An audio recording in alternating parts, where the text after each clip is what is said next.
Hello there guys, it's Stephen here. How are you all doing today? Today's been a lot quieter on the drama front. No Yaya Tory nonsense. Actually, I tell a lie. Dimitri Seluk has piped up again today, talking absolute nonsense, genuinely saying that African shamans are going to curse Pep Guardiola and Manchester City. That is what his agent's been saying.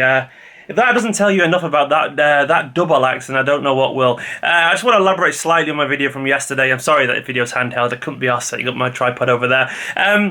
Basically, the reason I was so annoyed about Yaya yesterday is that you can't go around making accusations like that. Very serious accusations that are totally based, especially when there's evidence that totally conflicts everything that you're actually saying. He said, and there were two separate quotes, that maybe he doesn't like African players and maybe he doesn't like it because it's the colour of his skin. Yaya actually said that. I know a lot of people said in the video yesterday, he said he didn't say black players, he said African players. The actual quote was he said he started to think that he wasn't playing because of the colour of his skin. And then later on, he mentioned Africans. So he said black people and Africans. Well, given the fact that we played loads of black people in the past, currently half our team is black, given the fact that Pep's about to sign an African in Mahrez, and given the fact that he's played Keita before, well, it doesn't really quite add up. That's a very quick take of that, and also I want to reiterate the fact that don't forget Yaya did actually extend his contract for a year under a man apparently who he doesn't like.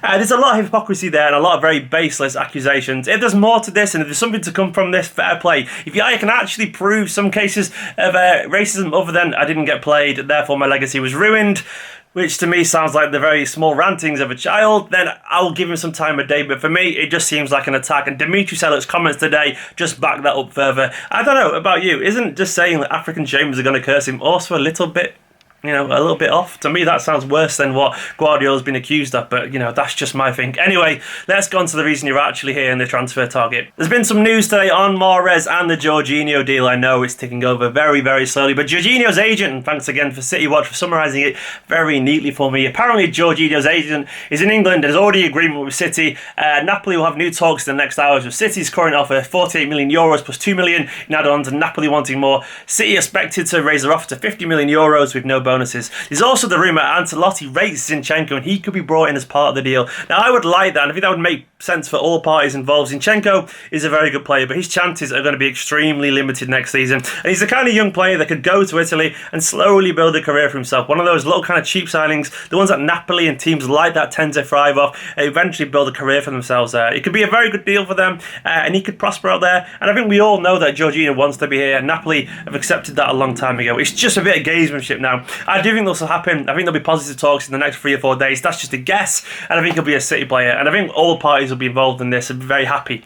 Zinchenko though, will he go there? Maybe. It would make sense in my opinion. It makes sense for him, it makes sense for Napoli, and it'd be a nice little sweetener on the deal. Hopefully it'll knock a few million off and actually find a middle ground there. And there was some news about Riyad Mahrez, the African player that Pep wants to sign. Doesn't really make sense, that, does it, Yaya? But anyway, apparently the deal is getting closer because City have received renewed interest from Leicester City about Patrick Roberts. City apparently valuing him around 50 million as part of the deal, which should take it to around 75, with 60 obviously being on Mahrez.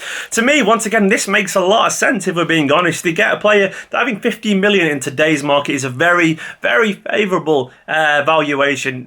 Roberts would probably go for 20 million plus he was at another team, let's be honest. But given the market today, that isn't unrealistic for a player that could genuinely be very, very, very good given a chance somewhere. He might not make it to the level that we hope he will, but he could be very, very good for Leicester City. At 15 million, that's probably potentially a little bit bargain. You're getting another right winger, a like-for-like replacement for Mahrez, obviously not at the same level. Obviously a lot more of a risk given he's all about potential, but he's very exciting. He can dribble, he can create, he can score, and he could be a little bit of a diamond in the making for them. So it would make sense for Roberts. He'd be a very good career move for him if he got football out there. There'd be an immediate gap in the squad, so yeah, that would make sense.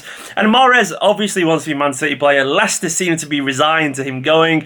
I mean, once again, I think this will happen. It's just, once again, that awkward bit of gamesmanship where people know how long is left in the summer, so they're willing to make City wait just because they know that City want to get it done quickly, and because the longer they wait, the more likely the money's to go up. That's the thing with these transfers. They're not easy. It isn't Football Manager, it isn't FIFA. You can't put a bid in and just accept it. This is real money with real consequences and so on. So clubs will haggle the shit knowing that we can actually afford it. But I think this will still happen. I think it'll be very interesting. Anyway, guys, that's just a very, very quick update on a few very, very interesting things. I'm sure they'll develop more in the next few days. Sorry, this isn't the most fancy of videos, but I just couldn't be bothered. I'm being totally honest with you because I want to go and have some food. Hope you all had a wonderful day. Subscribe if you're new, like this video, and I'll see you for more Yaya news in the next few days, no doubt.